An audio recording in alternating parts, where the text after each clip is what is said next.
मधुवंती पेठे हे नाव आपल्याला काही वेगळं किंवा अनोळखी आहे असं अजिबात नाही.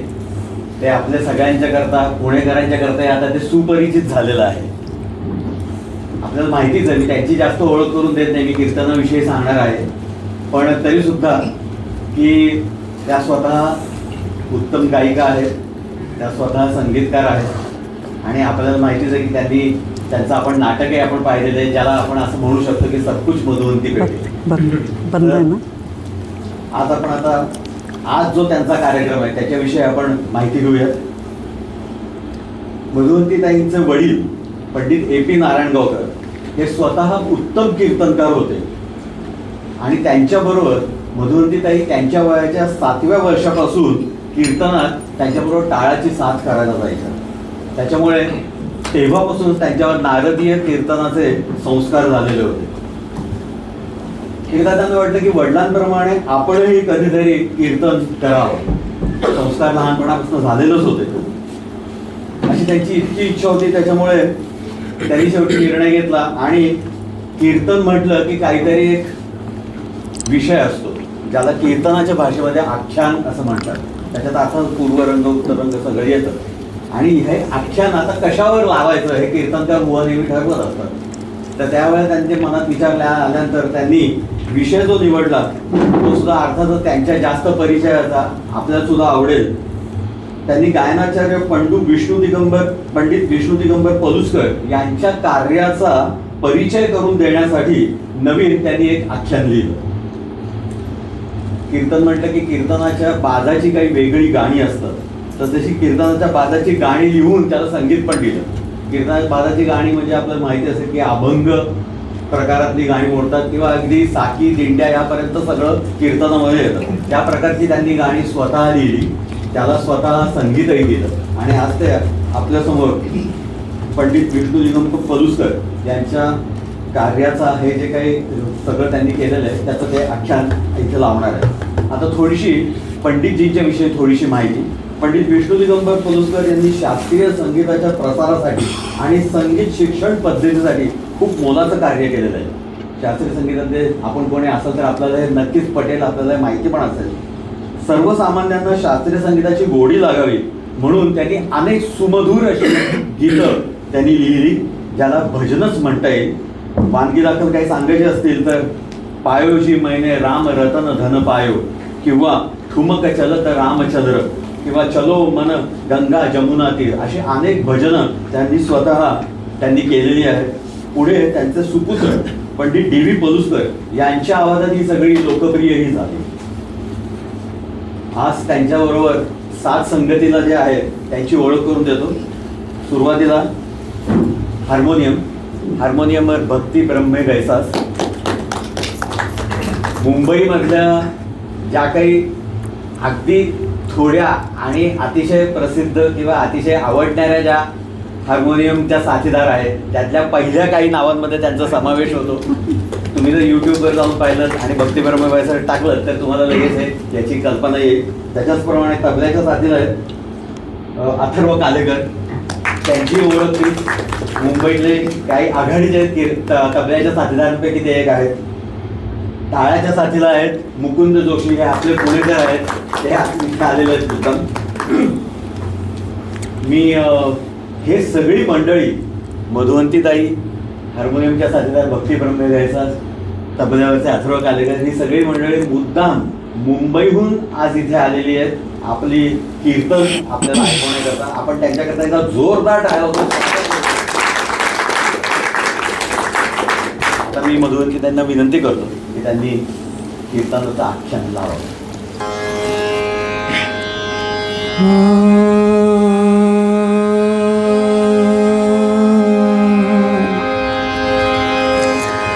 वक्रतुंड महाकाय सूर्यकोटि समप्रभा निर्विघ्नं कुरु मे देव सर्वकार्येषु सर्वदा. गणाधीश जो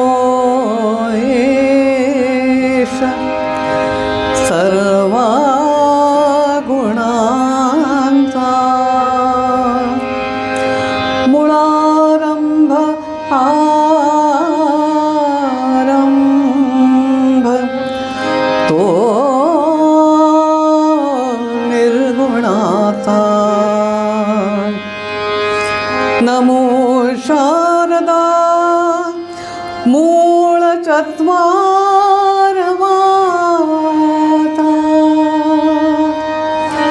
गमो पंथ आनंद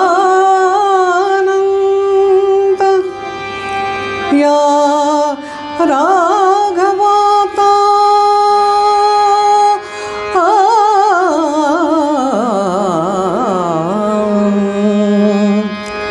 जय जय रघुवीर समर्थ जय जय रघुवीर समर्थ जय जय रघुवीर समर्थ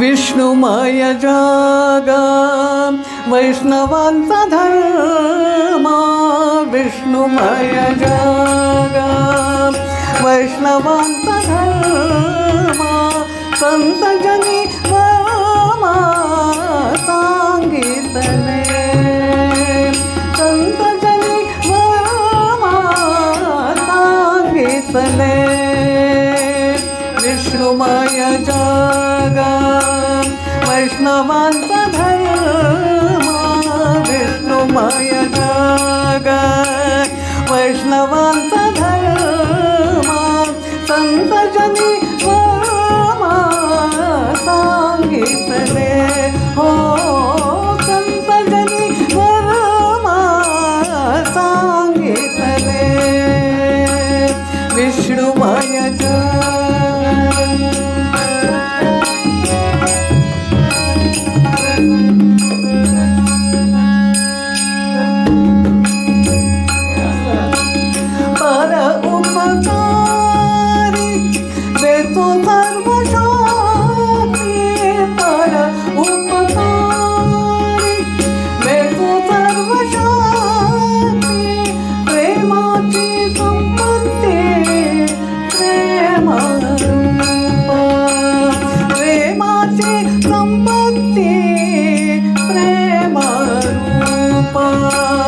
विष्णुमय जग वैष्णवांचा धर्म विष्णुमय जग वैष्णवांचा धर्म संत जनी वर्मा सांगितले हो संत जनी वर्मा सांगितले विष्णुमय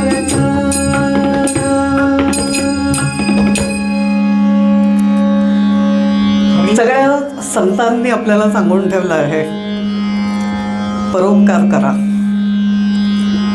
आपण आपलं आयुष्य नेहमी आपल्या रुटीनमध्ये जगतच असतो, पण आपल्या दैनंदिन आयुष्यातला काही वेळ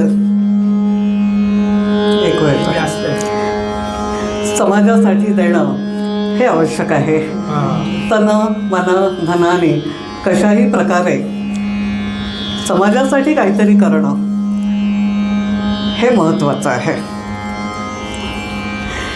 एकनाथ महाराजांनी तर सांगितलं आहे जनसेवा हीच ईश्वर सेवा आहे. ऐकू येतोय का? मॉनिटरमधून यांचा गेम थोडा कमी करा.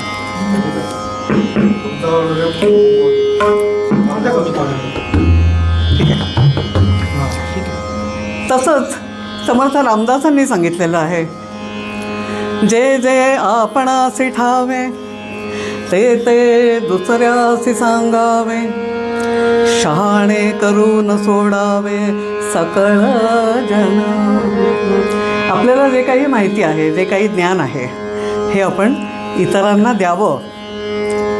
आपल्याकडचं ज्ञान इतरांना दिल्यामुळे ते वाढत असतं. आपल्याला माहिती आहे आजकाल व्हॉट्सअप युनिव्हर्सिटीमध्ये हा प्रयोग फार सगळेजण करत असतात. तर इतरांना आपल्याजवळ असलेली माहिती आपल्याजवळ असलेलं ज्ञान हे समाजाला देणं ही खूप महत्त्वाची गोष्ट मानली जाते. आणि म्हणूनच आपल्या संस्कृतीमध्ये गुरूंना खूप महत्त्व आहे. स्वर चालू ठेव सतत. गुरुर्ब्रह्मा गुरुर्विष्णू गुरुर्देवो महेश्वरः गुरुः साक्षात् परब्रह्मा तस्मै श्री गुरवे नमः. गुरु हे आपल्याला विद्यारूपी धन हे नेहमी देत असतात आणि या विद्यारूपी धनाचं एक वैशिष्ट्य असं आहे की ते दिल्याने वाढत राहतं, कमी होत नाही कधी. विद्यारूपी धन हे इतरांना दिल्याने वाढत राहतं. या धनाचं दुसरं वैशिष्ट्य असं की ते कोणी चोरून नेऊ शकत नाही. धन एरवी आपल्याला खूप सांभाळून ठेवायला लागतं. विद्यारूपी धन हे कोणी चोरून नेऊ शकत नाही, लुटून नेऊ शकत नाही. त्यामुळे विद्यारूपी धनाचं हे महत्त्व आहे आणि त्यामुळे गुरुला आपण आपल्या संस्कृतीमध्ये अतिशय मान देत असतो. आता हीच गोष्ट संगीताला सुद्धा कशी लागू पडते ते बघा. मन जात जडले संगीताशी, मन जात जडले संगीताशी आणि कान लगे काही त्याची आणि कान लगे काही त्याची. मन जात जडले संगीताची आणि कान लगे काही त्याची. मन जात जडले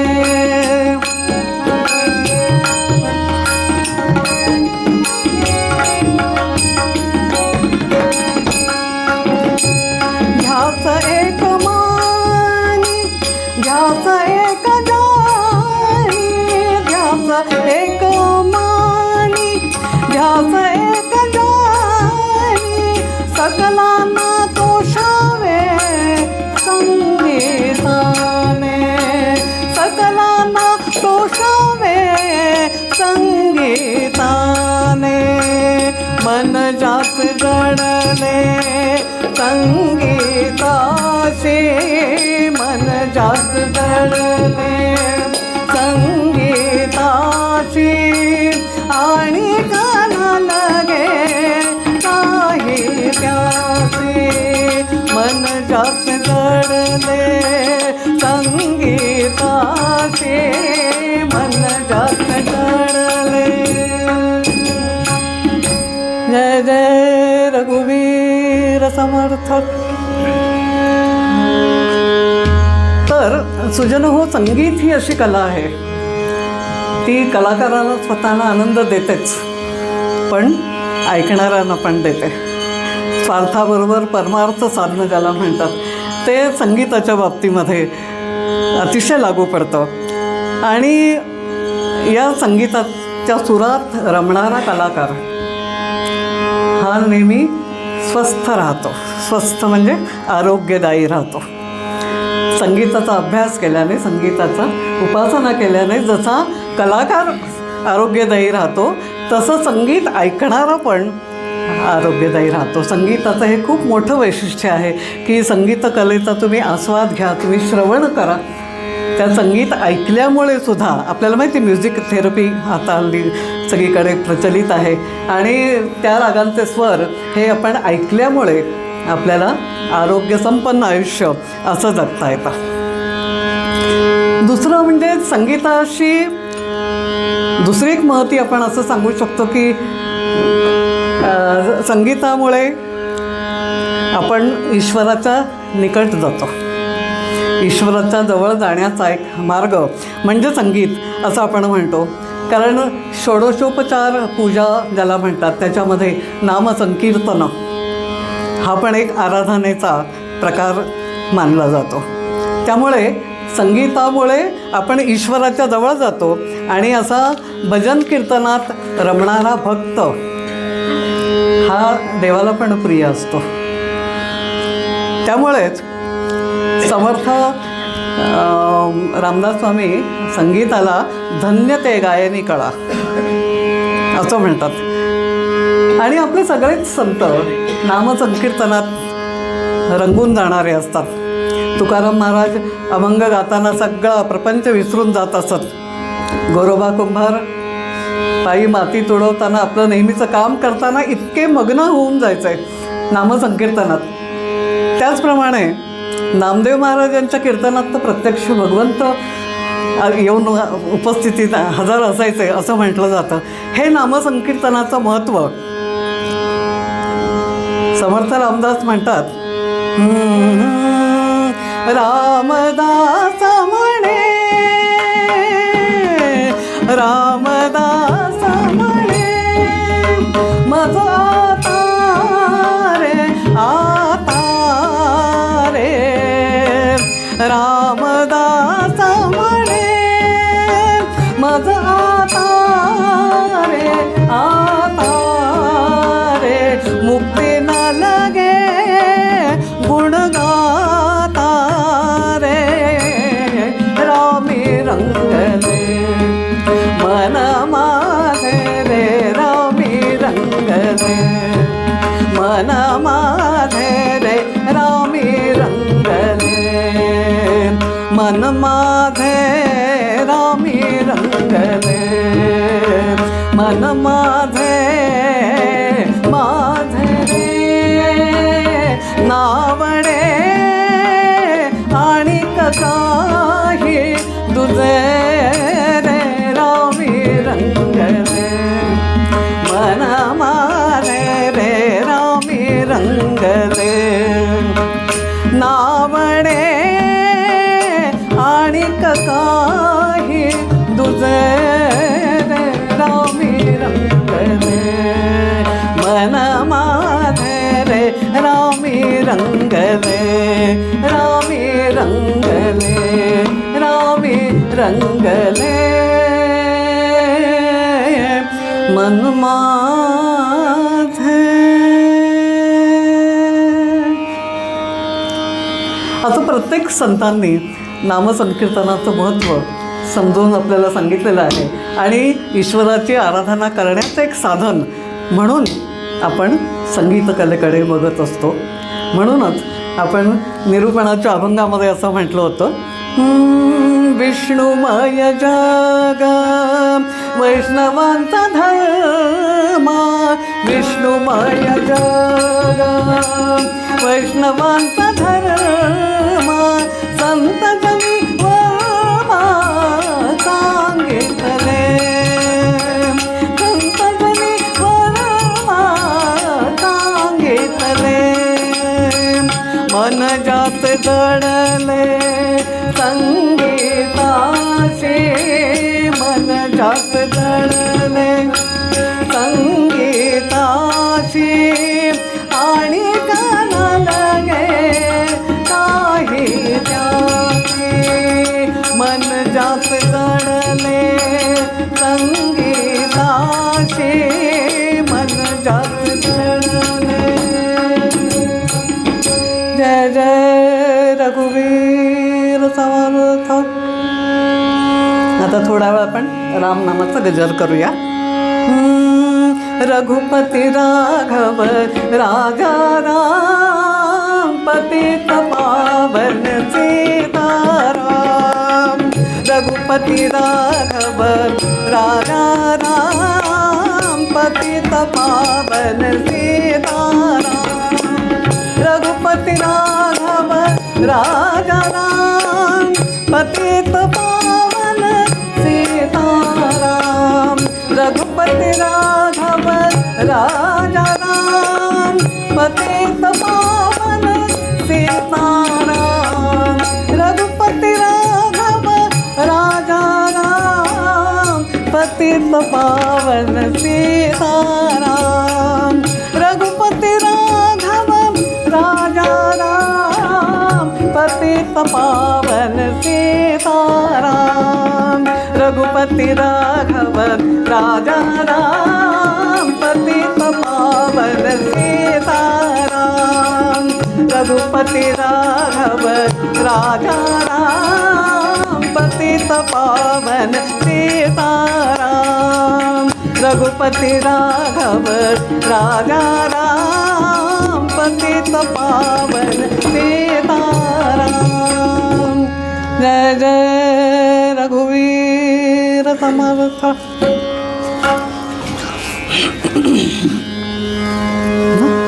जमतं ना?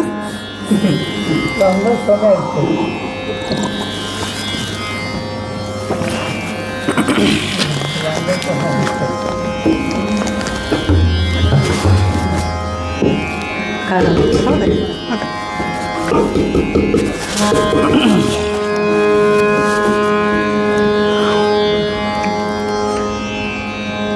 पूर्वारंगानंतर आख्यानाचा जो आज आपण विषय घेतलेला आहे तो संगीत कलेशी निगडीत असल्यामुळे पूर्वरंगात पण आपण त्याची प्रस्तावना केलेली आहे.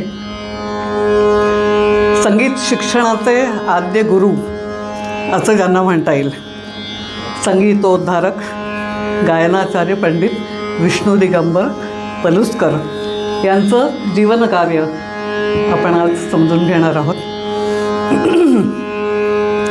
त्यांनी स्थापन केलेल्या गांधर्व महाविद्यालयाला गेल्या वर्षी 125 वर्ष पूर्ण झाली.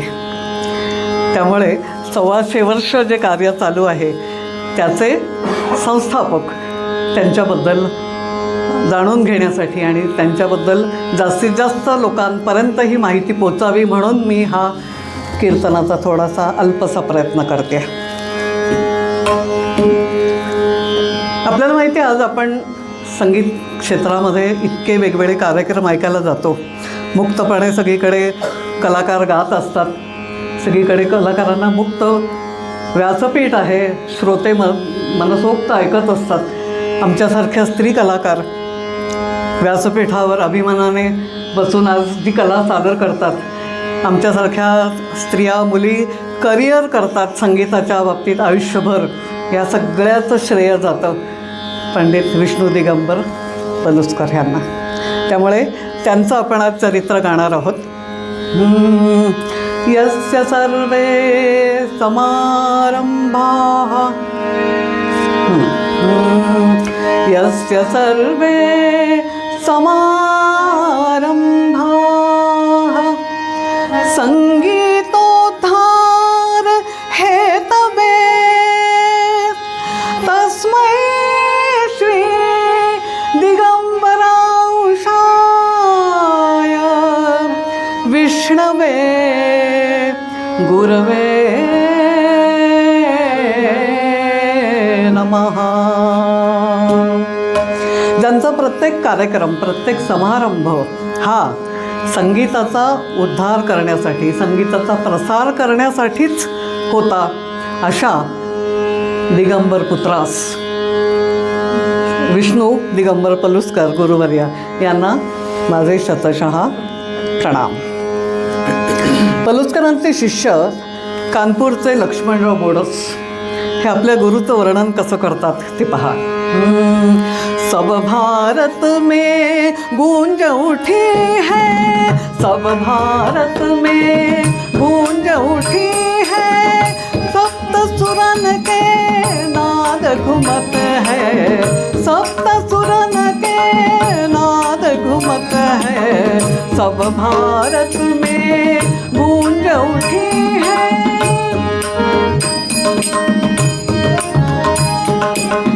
घर घर में संगीत चलता है, घर घर में संगीत चलता है, विष्णु दिगंबर के सब यश है, विष्णु दिगंबर के सब यश है.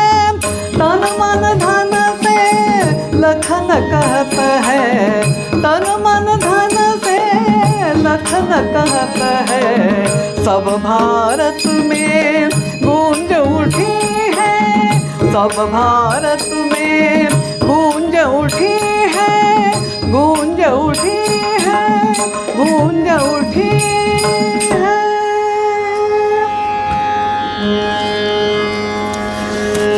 सुजन हो, असा विचार करा, 150 वर्षापूर्वी आपल्या समाजामध्ये करमणुकीची काय साधनं होती? मोबाईल नव्हता, टी व्ही नव्हते, चॅनल नव्हते. मग त्यावेळेला लोक आपल्या गावातल्या मंदिरांमध्ये जाऊन कीर्तन, भजन, प्रवचन हे नित्यनेमाने ऐकत असत आणि हे एकमेव त्यांच्या करमणुकीचं साधन सर्वसामान्य माणसांचे होतं. आणि बाकीचं ज्याला आपण शास्त्रीय संगीत म्हणतो ते दरबारात अडकलेलं होतं. राजे महाराजांच्या दरबारात दरबार गवई असायचे, ते गायचे, पण ते निवडक लोकांपुरतं असायचं, तिथे सर्वसामान्यांना प्रवेश नसायचा.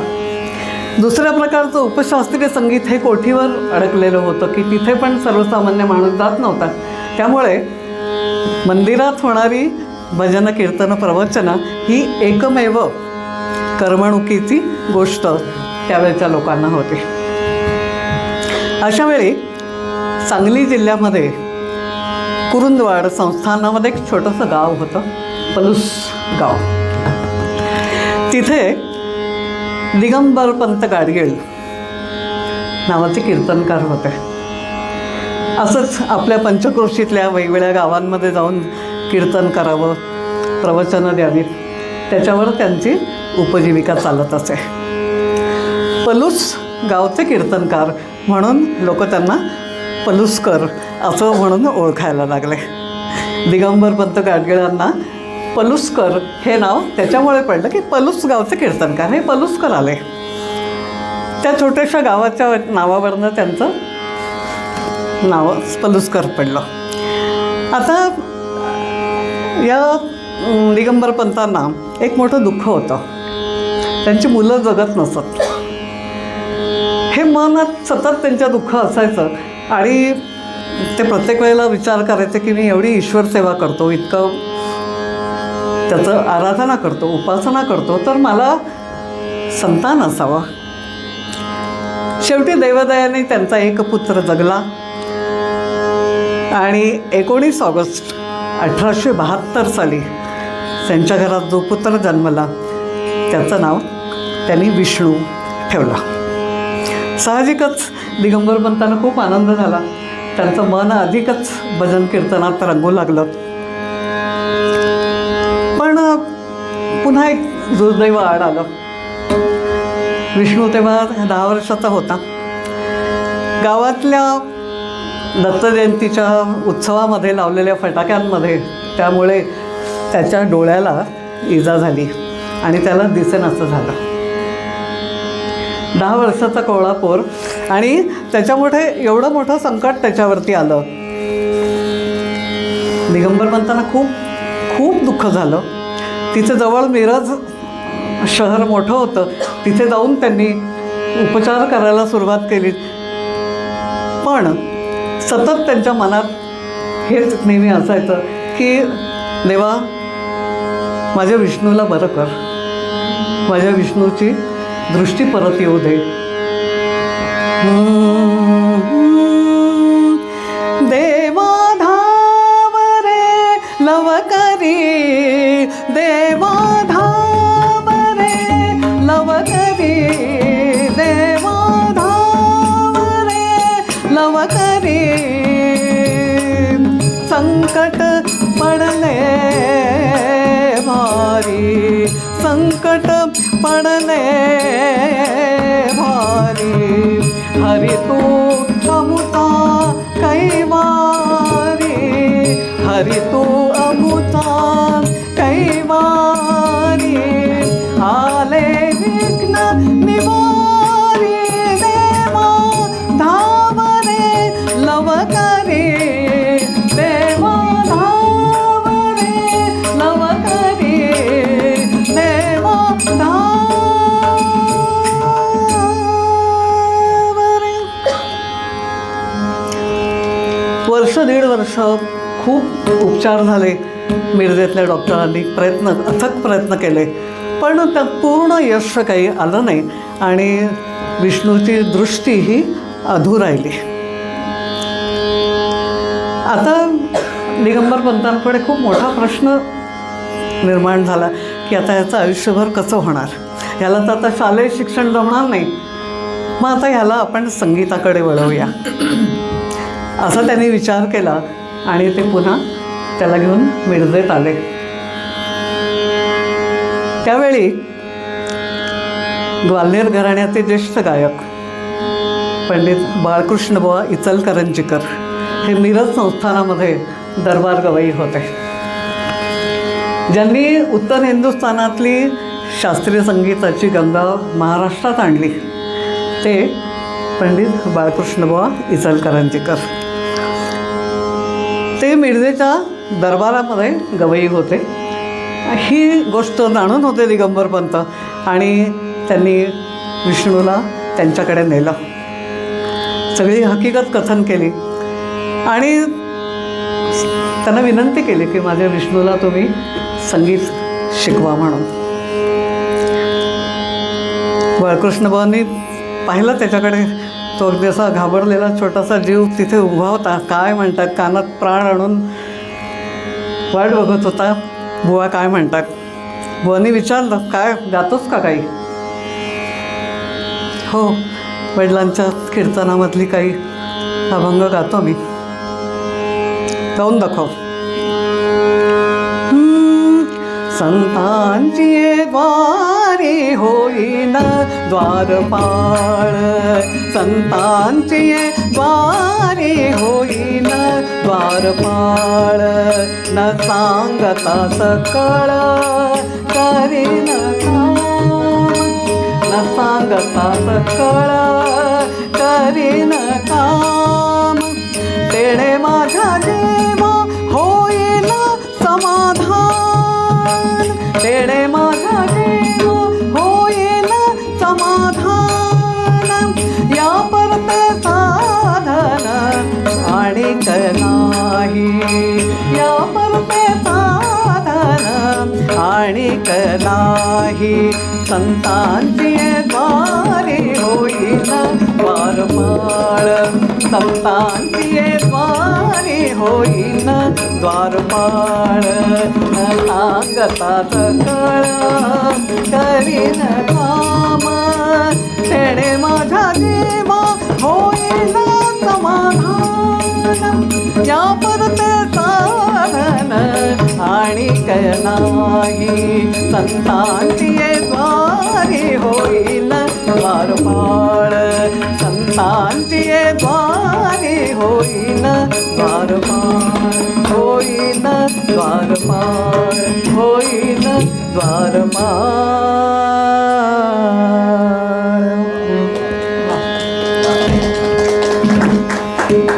लहानग्या विष्णूचा आवाज मुळातच गोड, मनाने अतिशय हळवा.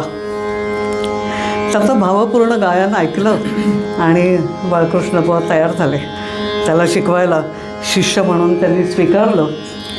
दिगंबर पंतांना खूप आनंद झाला. त्यांची खूप मोठी चिंता मिटली आणि ते खुशीत स्वगृही परतले. इतक्या लहान वयामध्ये दृष्टी अधू झाल्यानंतर जेव्हा बाळकृष्णबुवांकडे त्यांची तालीम सुरू झाली, त्या विष्णूच्या जीवाला खूप मोठा आधार मिळाला संगीताचा आणि तो मनापासून शिकायला लागला, मनापासून गुरूंची सेवा करायला लागला आणि गुरु जे जे काही सांगतील ते लगेचच्या लगेच तयारीने आत्मसात करायला लागला. 1872 ते 1894 अशी 12 वर्ष खडतर तपश्चर्या झाली. अथक परिश्रमाने गुरु सांगतील तसं तालीम घेऊन विष्णू गायक म्हणून हळूहळू तयार झाला. विष्णू आता 22 वर्षाचा झाला होता, तरुण पिढीचा होता. साहजिकच समाजातल्या चांगल्या वाईट गोष्टींचं भान त्याला आता येऊ लागलं होतं. म्हणजे काय तर तो बाळकृष्णबुवांबरोबर दरबारात जात असे. तिथे जे गायन चालत असे ते तो ऐकत असे. पण तिथे त्याला ही गोष्ट नेहमी खटकायची, कारण आता एक स्वतःचे विचार त्याच्या मनात आता यायला लागले होते की इथे ठराविक लोकांसमोर तो दरबार गवई गातो आणि ते फक्त ऐकतात. बरं, ते संगीतसुद्धा कसं तर राजाच्या पायी वाहिलेलं, राजाची खुशमस्करी करणारं, राजाचं कौतुक करणारं. हे दरबारातलं संगीत विष्णूला काही रुचत नव्हतं. कारण काय, राजन के राजा महाराजा, राजन के राजा महाराजा, राजन के राजा महाराजा, गरीब निवाजा देत दान, गरीब निवाजा देत दान, दुनियन में सब मिल गावो राजन के राजा, महाराजा राजन के राजा।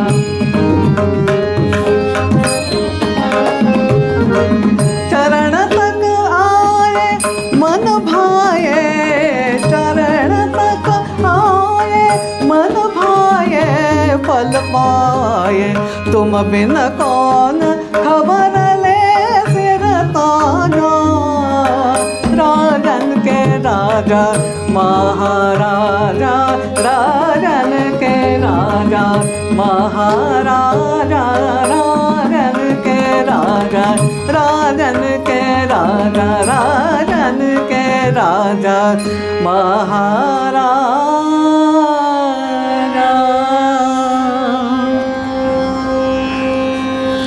तुम भी न कौन खबर ले सिर ताजा, म्हणजे सगळं हे राजाच्या पायी वाहिलेलं संगीत हे त्याला खटकायला लागलं.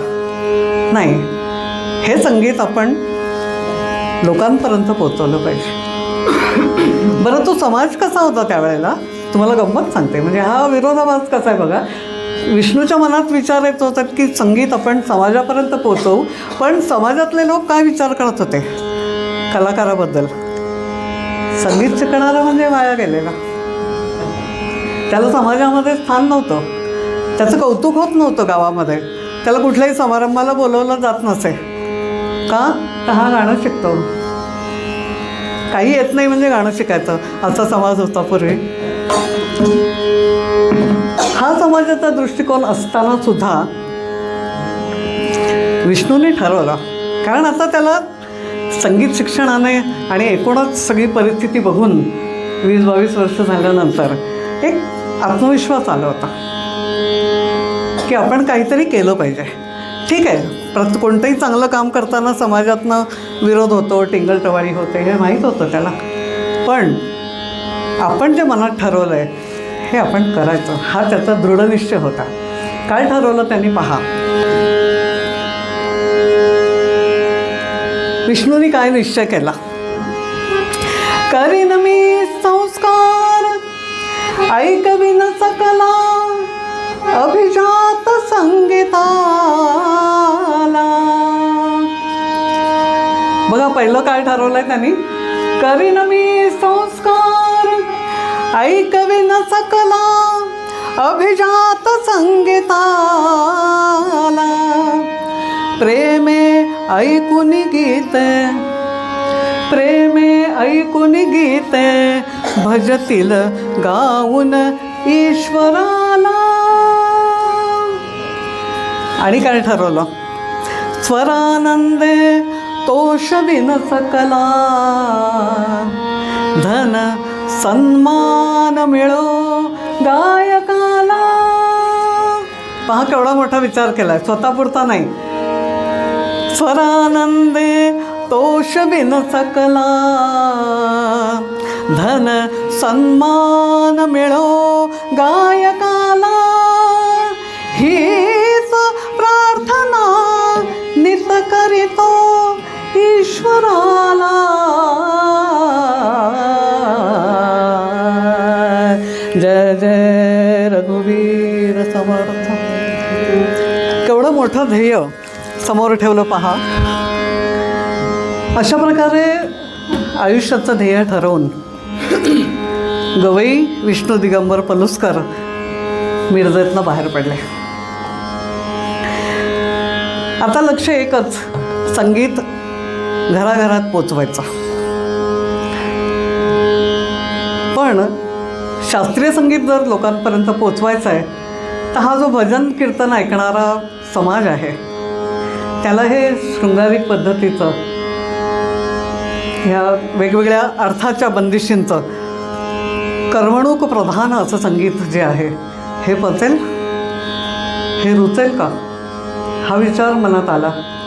आणि जसं समर्थांनी सांगितलं होतं की आपल्याला सुधारणा तर करायची समाजात, पण लोकांच्या श्रद्धेला धक्का न लावता एकदम तुम्ही काहीतरी नवीन सांगितलं की पटत नाही लोकांना. लोकांच्या श्रद्धा ह्या जपून त्या सांभाळून आपल्याला सुधारणा हळूहळू सुचवायला लागतात. मग त्याच्यानंतर त्यांनी काय केलं, सेम असाच समर्थांसारखा विचार केला आणि त्यांनी ठरवलं की आपण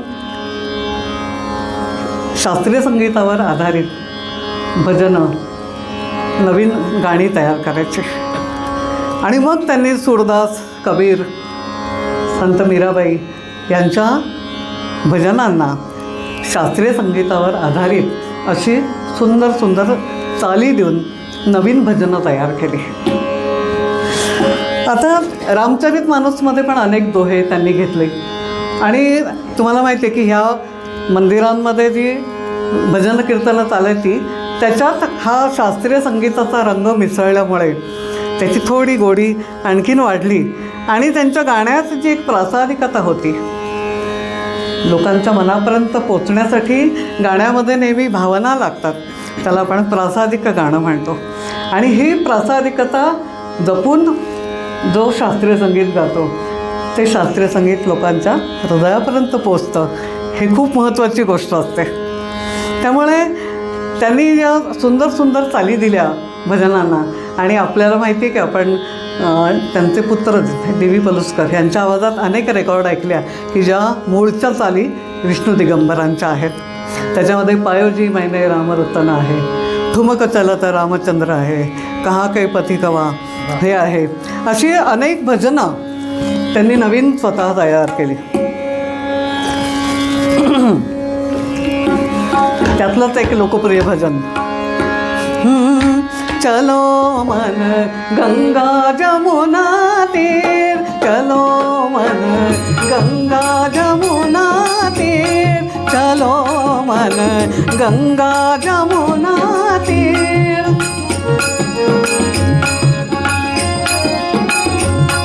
चलो मन गंगा जमुना तीर, गंगा जमुना निर्मल पानी, गंगा जमुना निर्मल पानी, गंगा जमुना निर्मल पानी, शीतल होत शरीर, चलो मन शीतल होत शरीर, चलो मन गंगा जमुना तीर, चलो मन गंगा जमुना तीर.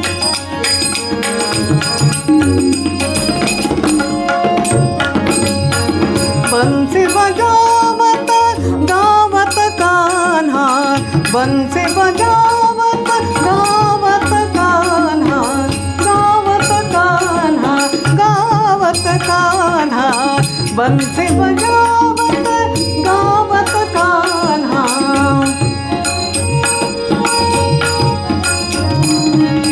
बंसी बजावत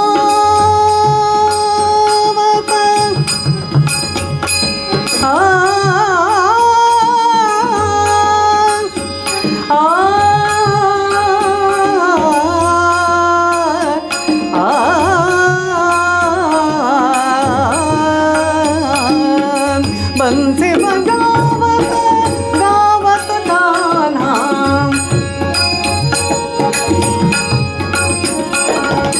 बंसी बजावत गावत कान्हा. संगलिये बलवीर, चलो मन संगलिये बलवीर, चलो मन गंगा जमुना तीर, चलो मन.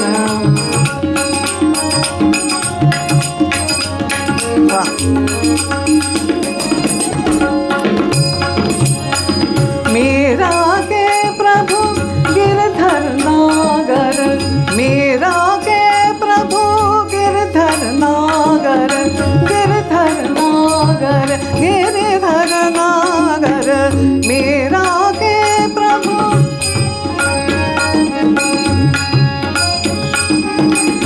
मीरा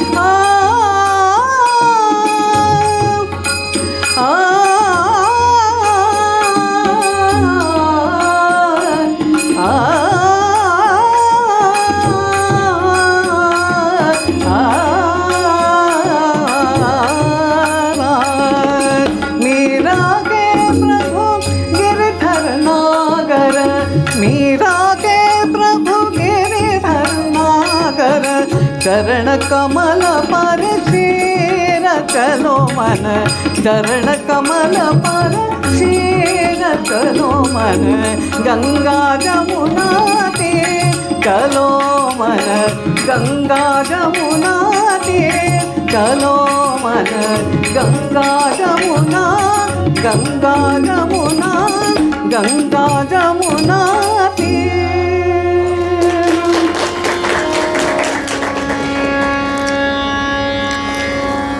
आता त्यांच्या मधुर आवाजातनं अशी सुंदर सुंदर भजनं लोक ऐकायला लागले आणि अगदी मंत्रमुग्ध झाले. लोकांना भुरळ पडली या भजनांची. आता ही अशी प्रासादिक भजनं इतकी गोड चालीची देवाची जर घरातल्या मुली स्त्रिया गुणगुणू लागल्या तर त्यांना कोण अडवणार? म्हणजे पहा, त्यांचा पहिला हेतू साध्य होताना दिसायला लागला की घरात माझघरापर्यंत हळूहळू पोचलं गाणं आणि अशी सुंदर चालींची सुंदर भजनं घरातल्या मुलीबाळी स्त्रिया गाऊ लागल्या. आता ते जेव्हा असे वेगवेगळ्या गावांमध्ये फिरत होते त्यावेळेला त्यांच्या भजन कीर्तनामध्ये लहान मुलं पण यायची. आईबाबांबरोबर आजी आजोबांबरोबर अशी छोटी छोटी मुलं बसलेली दिसायची आणि ती कीर्तनात रंगून गेलेली त्यांनी बरोबर हेरायचं ते की ह्या मुलाला हा आवडलेलं दिसतंय गाणं. आणि मग अशा मुलांना त्यांनी आपलंसं करायची सुरुवात केली. म्हणजे काय केलं, त्यांच्या मातापित्यांना सांगायचं, आईवडिलांना भेटायचं, त्यांच्याशी बोलायचं आणि सांगायचं की हा मुलगा मला द्या, मी सगळी जबाबदारी घेतो त्याची, त्याचं शिक्षण करतो, त्याचं पालनपोषण करतो आणि त्याला संगीताची तालीम देतो. आता ही अशी मुलं जमवण्याचा हेतू काय, तर लहान वयापासून संस्कार देणं आणि आपल्या तालमीत शिष्य तयार करणं हा त्याच्यामागचा दूरदृष्टीचा विचार होता. आपले माननीय पंतप्रधान पण नेहमी म्हणतात की मी मोठ्यांच्या नादी लागत नाही, त्यांना सुधारणं कठीण आहे, मी आपलं लहान मुलांपासून सुरू करतो, माझं लक्ष ते आहे. बालवयात जे संस्कार होतात ते आयुष्यभर टिकतात. ही गोष्ट मनात ठेवून विष्णू दिगंबरांनी काय सुरुवात केली की वेगवेगळ्या गावोगावी ही अशी जी मुलं त्यांनी हेरली गाण्याची आवड असलेली, त्यांची जबाबदारी घेतली, त्यांची शिकवण्याची, पालनपोषणाची आणि त्यांना तालीम देण्याची जबाबदारी घेतली. आणि यावेळी रमाबाई पलुसकर त्यांच्या आयुष्यात आल्या आणि रमाबाई पलुसकरांनी त्यांच्या या मोठ्या ध्येयामध्ये खूप उत्तम रीतीने सहभाग द्यायला सुरुवात केली आणि त्यामुळे ही सगळी लहान मुलं आणि हा सगळा संसार घेऊन ते पुढे पुढे जात राहिले. वेगवेगळ्या गावी जावं, तिथे भजन कीर्तन करावं, तिथे जे काही मिळेल त्या शिध्यावरती आपली गुजराण करावी, पण मनात ध्यास एकच की आपल्याला संगीताचा प्रसार करायचा आहे, पुढची पिढी घडवायची आहे. आता एक एक पायरी तुम्हाला दिसत जाईल त्यांच्या दूरदृष्टीची की हे पुढे पुढे कसं एक एक टप्पा त्यांनी ओलांडला. तोपर्यंत त्यांना पलुसकर महाराज असं म्हणायला लागले ते लोक. साहजिकच देवळांमध्ये कीर्तन भजन करणाऱ्या लोकांना पलुसकर महाराज असं म्हणायला लागले. आता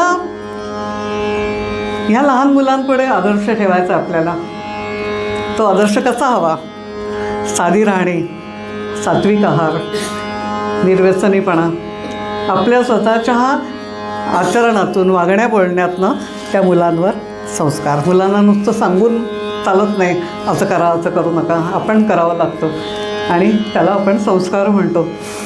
त्यामुळे ह्या मुलांवर संस्कार करताना त्यांनी स्वतःचा आदर्श ठेवला. समाजापुढे काय आदर्श ठेवला, आदर्श कलाकार कसा असावा, सत्शील, चारित्र्यवान, निर्व्यसनी असा कलाकार समाजामध्ये मान मिळवतो हे त्यांनी लोकांपुढे आपल्या स्वतःच्या उदाहरणातनं आदर्श हा ठेवायला सुरुवात केली. आता काय दुसरी गंमत बघा, मनात एक जो हेतू असतो तो साध्य करण्यासाठी माणूस विचार करत राहतो. पुढचे शिष्य घडवायला सुरुवात केली, लोकांपर्यंत संगीत पोचवायला लागलं. मग नेहमी नुसती भजनं ऐकवायची का? त्यातही त्यांचा मूळ हेतू त्यांनी कसा पुढे नेला पहा. अशा वेगवेगळ्या कार्यक्रमांमधनं ते रागदारी बंदिशी ऐकवायचे. त्या बंदिशी असे निवडायचे की त्यातून लोकांना काहीतरी उपदेश करता येईल. म्हणजे काय ते सांगायचे लोकांना, अरे तुम्ही तीर्थयात्रा करता, देवपूजा करता, पण तुमचं मन काही वासनामुक्त होत नाही. साबण लावून शरीर स्वच्छ कराल, पण मनाचं काय? मन स्वच्छ करा. अशा अर्थाच्या चांगल्या चांगल्या बंदिशी ते गात असतात.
त्यांचा हेतू शास्त्रीय संगीत पण लोकांच्या कानावर पडावं हा होता.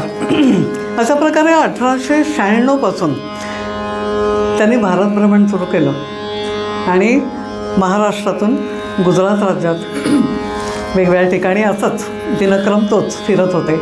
गिरनारला त्यांना एका साधू पुरुषाने दर्शन दिलं आणि त्यांना उत्तरेकडे जाण्याचा आदेश दिला.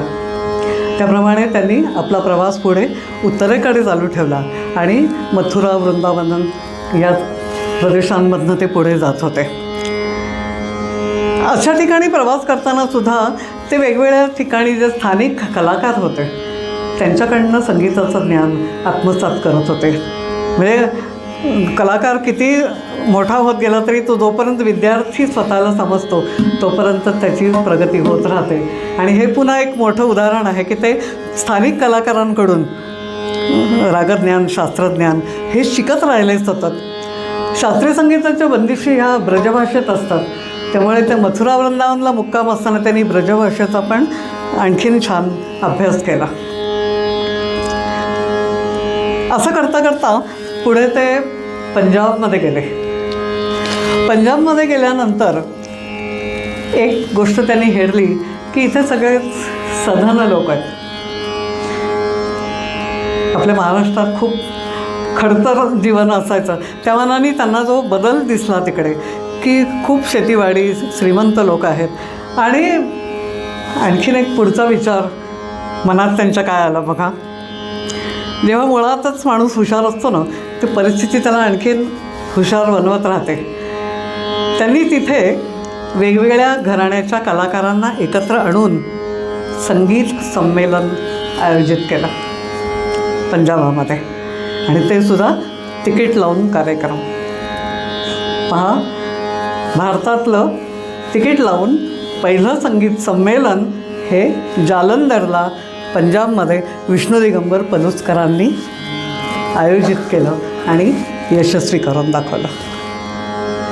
आता संगीत संमेलनं ह्याच्यामध्ये वेगवेगळ्या घराण्याच्या गायकांना त्यांनी सामावून घेतलं आणि अशा प्रकारे लोकांना ऐकवणं, कलाकारांना एकत्र करून त्यांचे कार्यक्रम घडवून आणून, म्हणजे हे आयोजनाचं कौशल्य आणि लोकांपुढे त्यांना सादर केल्यामुळे श्रोते तयार करणं.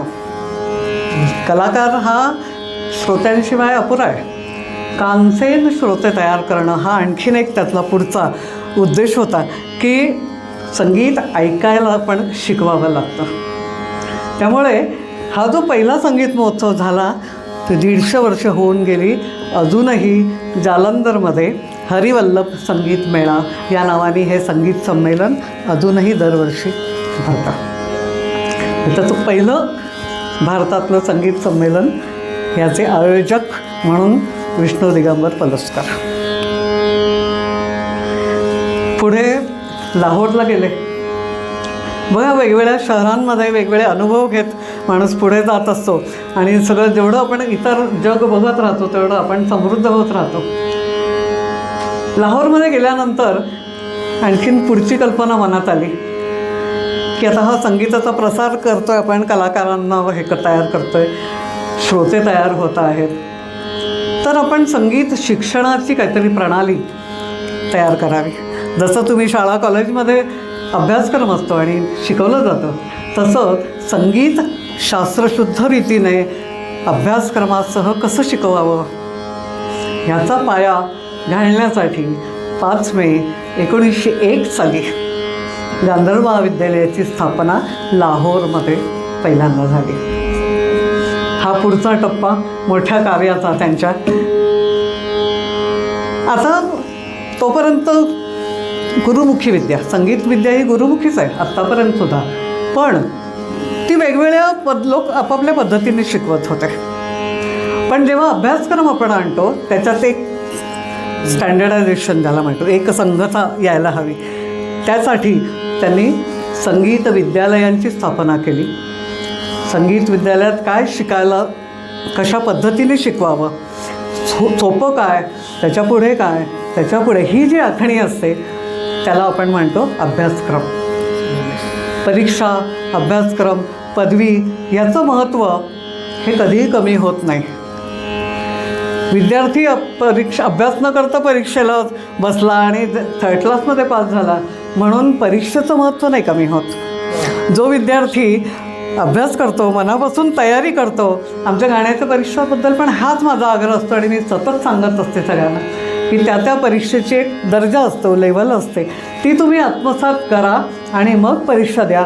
मी याच प्रणालीतनं लहानपणापासून शिकले. माझ्या अभिमानाने सांगते, गांधर्व महाविद्यालयाची विद्यार्थिनी आहे मी आणि त्यांच्याच अभ्यासक्रमातनं मी तयार झाले आणि कलाकार म्हणून माझे विद्यार्थी आज अनेक ह्याच अभ्यासक्रमातनं तयार होऊन गात आहेत. कारण लोक पटकन म्हणतात परीक्षा देऊन कुठे गाणं येतं का, परीक्षा देऊन कुठे गाणं येतं का, ह्याचा अर्थ तुम्ही परीक्षेला अभ्यास न करता बसलात आणि नुसतं सर्टिफिकेट मिळवलं तर हा तुमचा दोष आहे, परीक्षेचा नाही. ज्याला त्यातनं साध्य करायचं आहे ते करू शकतात. त्यामुळे अभ्यासक्रम, परीक्षा, शिक्षणाचं महत्त्व, कारण आधी काय शिकावं नंतर हे पण खूप महत्त्वाचं आहे. हो, आधी तुम्ही ABCD शिकता, मग वाक्यरचना शिकता, मग ग्रामर शिकल्याशिवाय पुढे काही नसतं. तुम्ही ऐकून नुसतं मोठ्या गावाच्या पुढे बसून मी म्हणतो तसं तू गा असं म्हटलं,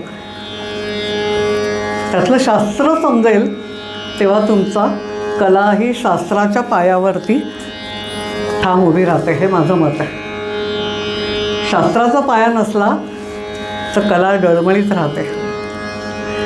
पण शास्त्र असतं आपल्या रागामध्ये, पण ते कलात्मक रीतीने सादर करणं, हे जो शिकतो, हे जे तालमीतनं मिळतं गुरुकडनं, हे खूप महत्त्वाचं असतं. त्यामुळे शिकलेलं शास्त्र कलात्मक रीतीने कसं सादर करावं हे पण पलुसकरांनी शिकवलं. त्यामुळे हा सगळ्यात मोठी क्रांती होती भारतातली की संगीत शिक्षणाचा पाया त्यांनी घातला आणि गांधर्व महाविद्यालयाची स्थापना केली.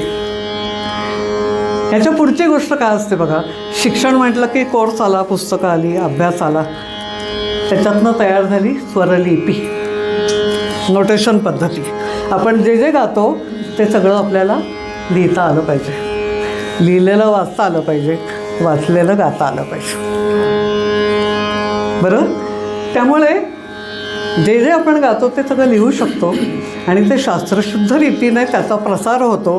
त्याच्यामध्ये एक स्टँडर्डायझेशन येतं आणि 10 वर्षांनी जरी तुम्ही पुन्हा तेच शिकलेलं उघडलं तरी तुम्हाला एक आधार नोट्सचा मिळतो. त्यामुळे स्वरलिपीचं महत्त्व, अनेक गोष्टी आहेत ह्या खूप बोलण्यासारख्या, मी नुसते टप्पे घेत पुढे जाते. स्वरलिपीचं महत्त्व त्यांनी ठसवलं आणि पलुस्कर स्वरलिपी ही स्वतः तयार केली. ही स्वरलिपी वेस्टर्न क्लासिकलमध्ये ज्याला स्टाफ नोटेशन, त्यांच्याकडे पण 3-4 पद्धती आहेत. तर स्टाफ नोटेशन म्हणून जी पॉप्युलर आहे पद्धत पाश्चिमात्य क्लासिकलमध्ये, त्याच्याशी जवळीक साधणारी ही पलुस्कर पद्धती आहे की त्यात ॲक्युरसी तालाच्या दृष्टीने जास्त आहे. पुढे विष्णू नारायण भातखंडे यांनी पण स्वरलिपी केली. म्हणजे हे पुढे मग कार्य चालू राहिलं, पण आद्य सगळ्याच्या गोष्टी पलुस्करांनी केल्या. आता अभ्यासक्रम झाला, विद्यार्थी मिळतील, शिक्षक तयार करायला पाहिजे. आत्तापर्यंत त्यांनी आपल्याबरोबर जी मुलं बरोबर घेतली होती, 10-12 वर्ष त्यांना तालीम दिली होती, हे सगळेजणं आता त्यांच्या हाताशी आले, त्यांच्या तालमीत तयार झालेले. ह्याला खूप महत्त्व असतं. गुरुच्या तालमीत तयार झालेले, त्या संस्कारात वाढलेले, ते बरोबर तसंच कार्य पुढे चालू ठेवतात. मग त्यांनी आपले सर्व शिष्य भारतातल्या वेगवेगळ्या शहरांमध्ये पाठवले. नारायणराव व्यास, PR देवधर मुंबईला आले, शंकरराव बोडस, लक्ष्मणराव बोडस कानपूरला गेले, सदाशिव खरे, ओंकारनाथ ठाकूर अहमदाबादला गेले. असे भारतभर वेगवेगळ्या शहरांमध्ये त्यांनी आपले शिष्य पाठवले आणि संगीत विद्यालयांची स्थापना झाली. त्याच्यानंतर ते स्वतः परत मुंबईत आले. 1909 मुंबईत आल्यानंतर गांधर्व महाविद्यालयाची रजिस्टर संस्था झाली, अखिल भारतीय गांधर्व महाविद्यालय मंडळ, आणि त्याची स्वतःची इमारत गिरगावामध्ये उभी राहिली. आता त्यांचं कार्य आणखीन स्थिरावलं.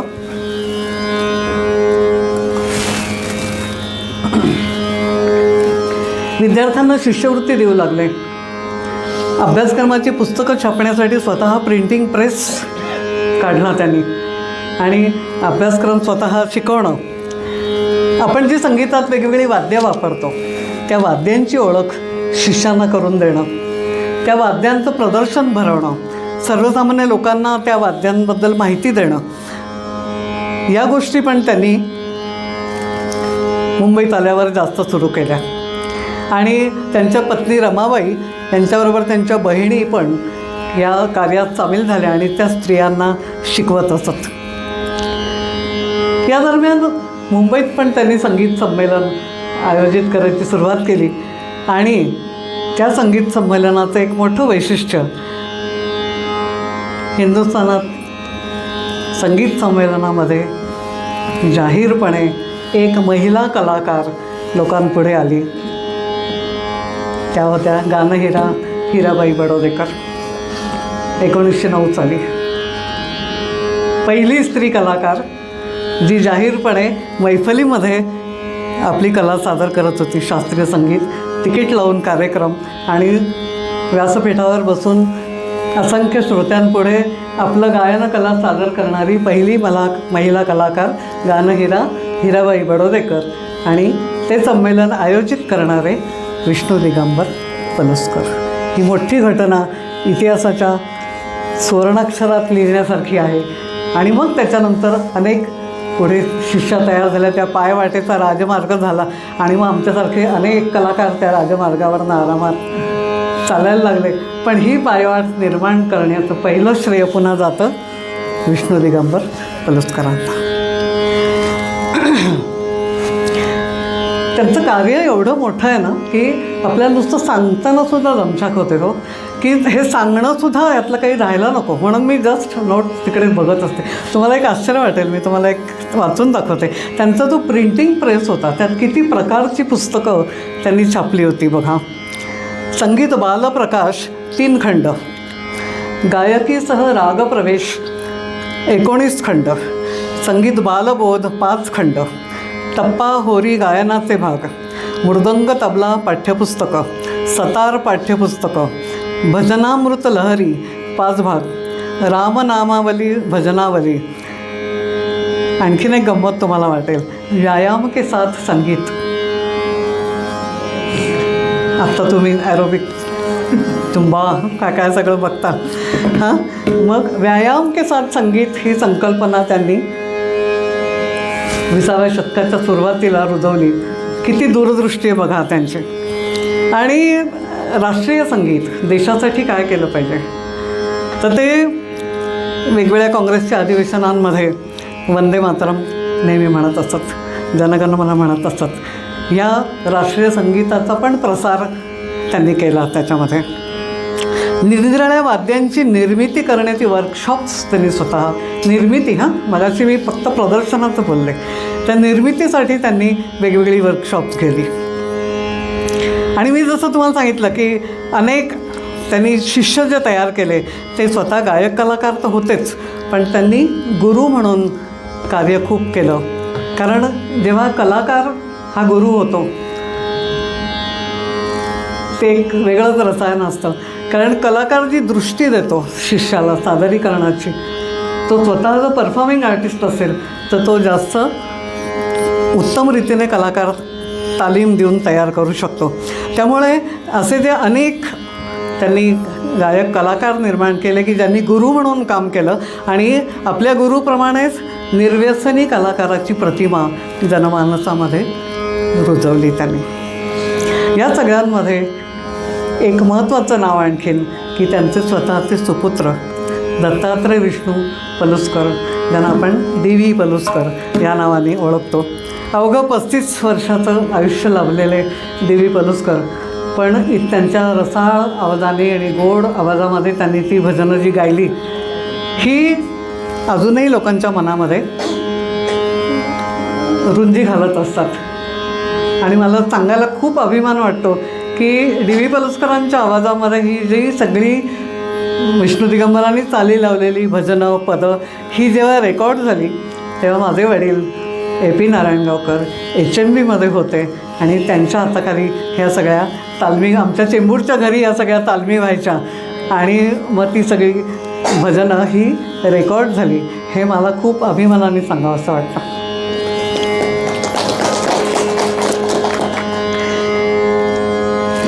आता पुढे पुढे आपल्याला माहिती आहे या क्षेत्रात वेगवेगळ्या गोष्टी चालू असतात. पुढे पुढे डी.व्ही. पलुसकरांचं नाव कमी झालं, विष्णू दिगंबर पलुसकर कोणाला माहिती नाही झाले, नवीन नवीन आवाजांमध्ये रेकॉर्ड निघाल्या आणि मग त्याच्यावर वेगळ्याच लोकांची नावं लागली संगीत म्हणून. आणि आत्ता कलाकारांना किंवा पुढे ही भजनं म्हणणाऱ्या लोकांना अनेक पिढ्यांना पुढच्या माहिती पण नाही आहे की ह्या चाली मूळच्या विष्णू दिगंबरांच्या आहेत. असो, महात्मा गांधींच्या साबरमती आश्रमामध्ये जे दैनंदिन दिनक्रम असतो त्यांचा, त्याच्यामध्ये आश्रम भजनावली ही जी भजनं गायली जातात ती पण पलुसकर पठडीतले मला वाटतं सदाशिव खरे त्यांनी त्या चाली दिलेल्या आहेत. आणि ती ही आत्ता मगाशी आपण रघुपती राघव राजारामजी धून ही विष्णू दिगंबरांची चाल आणि ती साबरमती आश्रमामध्ये खूप लोकप्रिय झाली. त्याच्यानंतर 1930 साली नेपाळ यात्रा कलाकारांची ती देवाणघेवाण जी असते त्याच्यामध्ये ते डेलिगेशनमध्ये पलुसकरजी गेले होते. नेपाळ यात्रा त्यांनी केली होती आणि त्यांच्या नावाचं तिकीट पण 1930 साली निघालं होतं विष्णू दिगंबरांच्या नावाचं. आता एवढं सगळं आयुष्य आपलं कलेसाठी आणि एवढ्या मोठ्या व्यापात ज्यांनी घालवलं, कशाचीही चिंता न करता, त्याचा पुढे परिणाम व्हायचा तोच होतो. कर्जबाजारी झाले खूप. नंतर मुंबईतली इमारत विकावी लागली आणि मग त्यांनी मुक्काम हलवलं आपला नाशिकला. नाशिकला पंचवटीमध्ये रामनाम आधार आश्रम स्थापन केला आणि तिथे त्यांच्या आयुष्याची शेवटची काही वर्ष गेली. 21 ऑगस्ट 1931 साली त्यांनी आपला देह ठेवला नाशिकला. त्याच्यानंतर त्यांच्या सुनबाई गंगाबाई पलुसकर यांनी अनेक वर्ष तिथे कार्य केलं. आम्ही जेव्हा त्या रामनाम आधार आश्रमला भेट दिली होती तेव्हा गंगाबाई पलुसकर तिथे होत्या. अशा प्रकारे संगीतोद्धारासाठीच ज्यांनी आपले आयुष्य वेचलं त्या विष्णू दिगंबरांना माझा नमन, प्रणाम. यस्य सर्वे समारंभाः संगीतोद्धार हेतवे तस्मै श्री दिगंबरांशाय विष्णवे गुरवे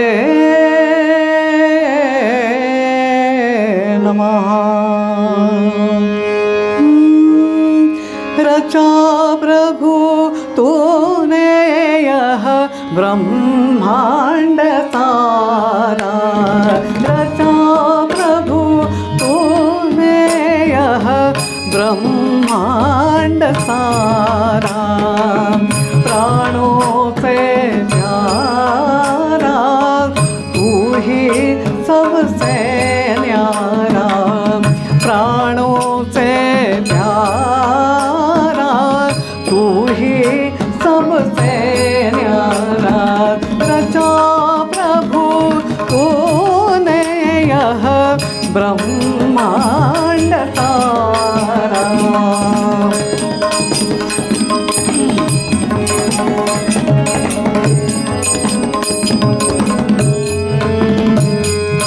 तू ही भाई बंधो, तू ही भाई बंधो, तू ही जगत जननी, तू ही भाई बंधो, तू ही जगत जननी. अखिल जगत में एक तेरा पसारा, अखिल जगत में एक तेरा पसारा.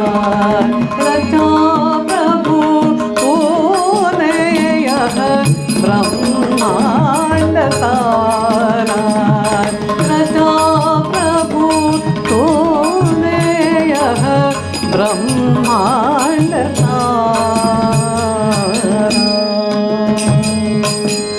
हे ते दान देगा देवा तुझा विसरण व्हावा, विसरण व्हावा तुझा विसरण व्हावा. गुण गाईन आवडी हेची माझी सर्व जोडी, माझी सर्व जोडी, माझी माझी सर्व. न लगे मुक्ती संपदा संत संग देई सदा, संत संग देई सदा. तुका म्हणे गर्भवासी सुखे घालावे आम्हाती, घालावे आम्हाती सुखे घालावे आम्हाती. हेची दान देगा देवा तुझा विसरण व्हावा, विसरण व्हावा तुझा विसरण व्हावा, तुझा विसरण व्हावा, तुझा विसरण व्हावा.